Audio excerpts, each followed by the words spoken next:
Hi, I'm Liliana and welcome to my video. Today is the 1st of January. Happy 2026! And it's the perfect time to talk a little bit about how we experience time in the fourth dimension of consciousness. Now, some of you may know that the 1st of January is really only the start of the Gregorian calendar, not of the energetic new year. This starts somewhere between mid January and mid February, depending on which school of thought you resonate with. From a Chinese wisdom perspective, we are still in the year of the snake, the year of the great shedding, the year 9, completion year. And it is not until mid February that it moves to the new year, the year of the horse, the number one year, new beginnings. In saying that, this is still a really good time of the year to lean into all that hopeful, fresh energy around us and consider the life experiences of the year that went by, what went well, what didn't, what we've learned, and set a conscious intention for the next one. What do I want more of? What do I want less of? And what do I need to do differently to make that change happen? So when that energetic new year does come around, we can make most of that time. Time is dark energy. In the 10th dimension of consciousness, in the field of infinite potential, time is experienced all at once, and its force is measured by the volume and quality of charge that it carries. On Earth, in the third dimension, time is experienced in a straight line, and its force is measured in terms of tangible outcomes or productivity. Grades per subject, dollars per hour, customers per quarter, revenue per year, and other such equivalents. In this way, everyone experiences on Earth time individually per their individual production capacities and productivities, and collectively as humanity. Now, similar to 3D, in the 4D, each human mind space is constantly interacting with the time energy. But while in 3D we can't go back in time, the human mind space has the ability to slow down, speed up, constrict, restrict, and bend time in the fourth dimension. Isn't that so cool? In the fourth dimension, time is experienced as a vertical funnel shaped spiral with a downward movement.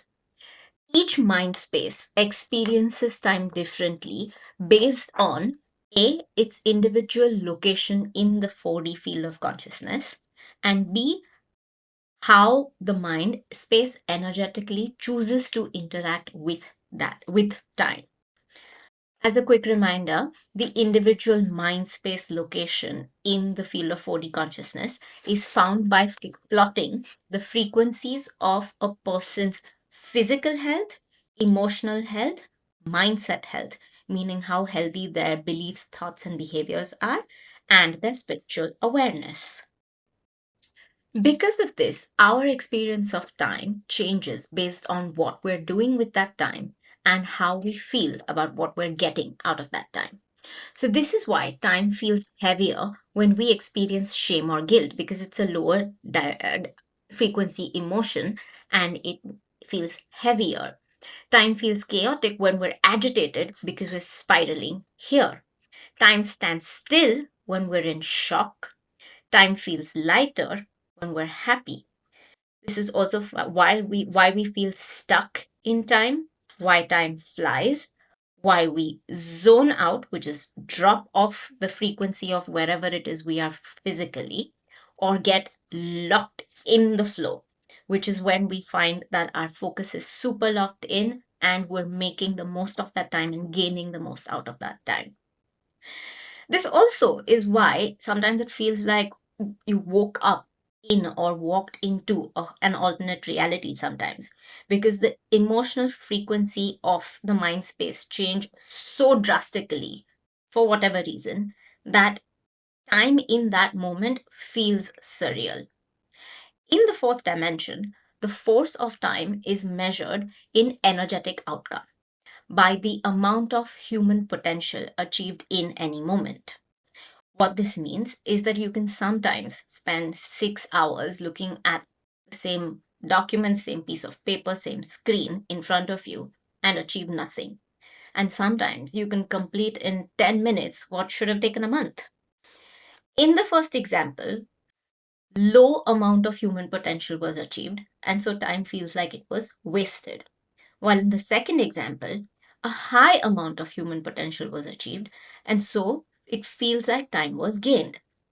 For me, 2025 felt like I lived through a few lifetimes in these 12 months because I gained more new, better experiences this year than in the previous years. This gaining of time creates a positive momentum. See, time is a downward movement, but when you can achieve more of your potential, it creates an upward movement, a momentum in the spiral. And with that, it can help a person, if they know what they're doing and how they're doing it, can help you shift timelines and even quantum leap into completely new timelines. As someone with a love of manifesting, this is naturally a huge area of personal interest for me, and I will talk about some of my experiences and experiments with time separately. I'm not saying we can control time, but we do have influence over how we experience time for ourselves. And the secret is very, very anticlimactic: presence. You have to check four things. Number one is your awareness. How is my mind space? What thoughts, narratives, stories are active in my mind space right now?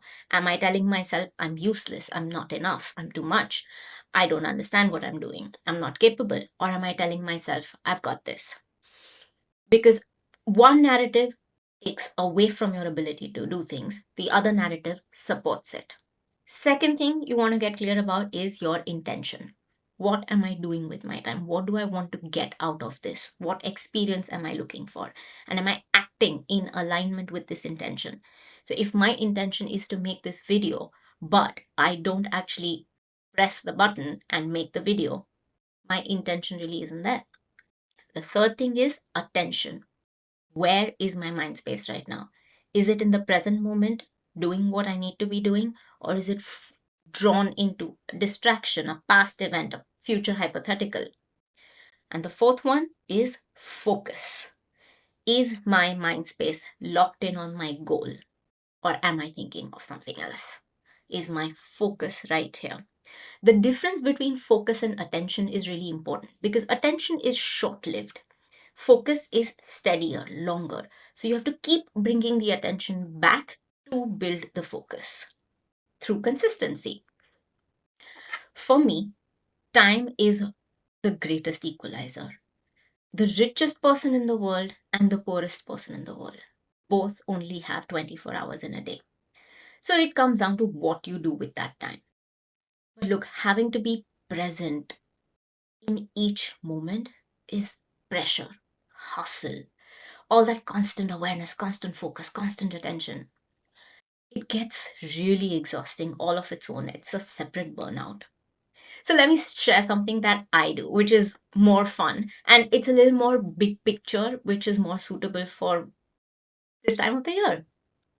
So I think of my life like a long running TV show where I'm the main character. So, like Grey's Anatomy, and I'm Meredith Grey. Okay. But I'm also the writer, the director, the casting agent, and the audience of the show. And the universe is my producer.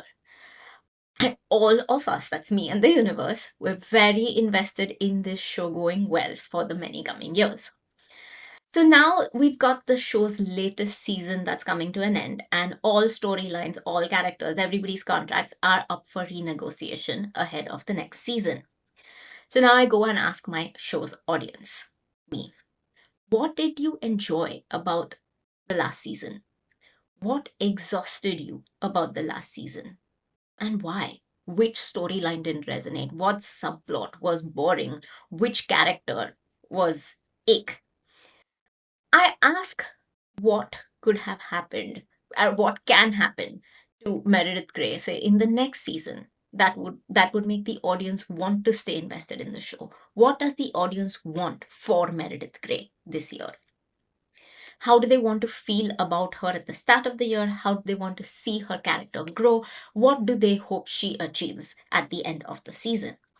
So, for example, if the audience say that they like how Meredith started doing more of what she likes, great, more of that in the next season. If the audience says they are really exhausted from seeing Meredith stay in draining subplots because, her character has a misplaced sense of obligation to other random side characters, noted. What does the audience want to see her do instead? With this kind of clear audience feedback that Meredith's character needs to be made stronger, I go back to the production room now and ask myself, how does a confident, badass Meredith Grey behave? What does she feel? How does she think? How does she look? How does she walk? How does she talk? What does she do with her day, with her life? What should she be doing at the start of the season that builds up to something by the end of the climax and by the climax of the season? Which current storyline, which current subplot, which current characters need to be removed from the show to make space for the new storyline to take place? What new settings, characters, situations need to be written in or introduced into this new storyline?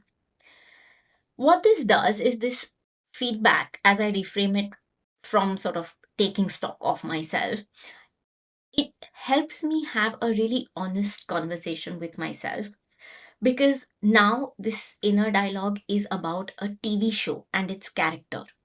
So it feels non-confrontational for me within myself. And when I do that, I find that my ego gets a lot more invested in problem solving for Meredith Grey in the next season of Grey's Anatomy than the need that it feels to defend itself for its past bad decisions. It wasn't me, it was that person, or I tried my best. Because the thing is, you can make every argument for yourself and to yourself and about yourself and against yourself, but change really only comes when you change. And by that, I mean you embody the change. If Meredith Grey never starts standing up for herself and never tries anything scary or new, how does the story change for the audience? And we don't want an unhappy audience for our own show. I don't. Well, I hope you found this video helpful. Please like, share, comment, and subscribe to my channel. Keep engaging. Thank you so much. See ya.